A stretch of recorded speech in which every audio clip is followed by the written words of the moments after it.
సత్యదేవుని దివ్య కళ్యాణ మహోత్సవాల్లో భాగంగా అన్నవరం రత్నగిరిపై శ్రీ స్వామివారి సన్నిధిలో శ్రీ పుష్పయాగం నిత్య కళ్యాణ మండపంలో కన్నుల పండువగా జరిగింది.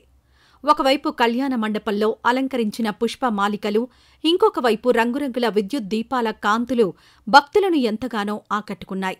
నూతన పట్టు వస్త్రాలు, స్వర్ణాభరణాలు ధరించి కళ్యాణ శోభతో ప్రకాశిస్తున్న శ్రీ సత్యదేవుడు, అమ్మవారి శ్రీ పుష్పయాగ మహోత్సవాన్ని వేలాది మంది భక్తులు తిలకించి పరవశించిపోయారు. పెళ్లి పెద్దలు సీతారాములు వెంటరాగా నవదంపతులు సత్యదేవుడు, అమ్మవార్లను సర్వాంగ సుందరంగా ముస్తాబు చేసి కళ్యాణ మండపానికి ఊరేగింపుగా తీసుకువచ్చారు.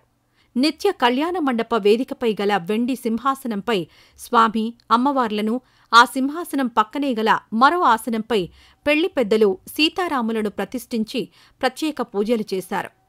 పండితుల మంత్రోచ్చారణతో శ్రీ పుష్పయాగం కార్యక్రమం ప్రారంభమైంది. తొలుత విఘ్నేశ్వర పూజ అనంతరం పుణ్యాహవాచనం, మంత్రాలను పఠించారు. తరువాత పండితులు గర్భధానం కార్యక్రమానికి సంబంధించిన పూజలు నిర్వహించారు. సత్యదేవుడు, అమ్మవార్లకు దేవస్థానం చైర్మన్ వి. Rohit, EO K. రామచంద్రమోహన్ దంపతులు నూతన పట్టు వస్త్రాలను సమర్పించారు. అనంతరం పండితులు ప్రత్యేక పూజలు చేశారు. సర్వంగ సుందరంగా అలంకరించిన ఊయలలో ఉంచి విష్ణుమూర్తి, లక్ష్మీదేవి అలంకరణలో గల సత్యదేవుడు, అమ్మవార్లను వివిధ రకాల పుష్పాలతో పూజించారు. 9 రకాల పిండి వంటలను నివేదించి పండితుల మంత్రోచ్చారణల మధ్య స్వామి, అమ్మవార్లు ఉన్న ఊయలను 3 పర్యాయాలు ఊపారు.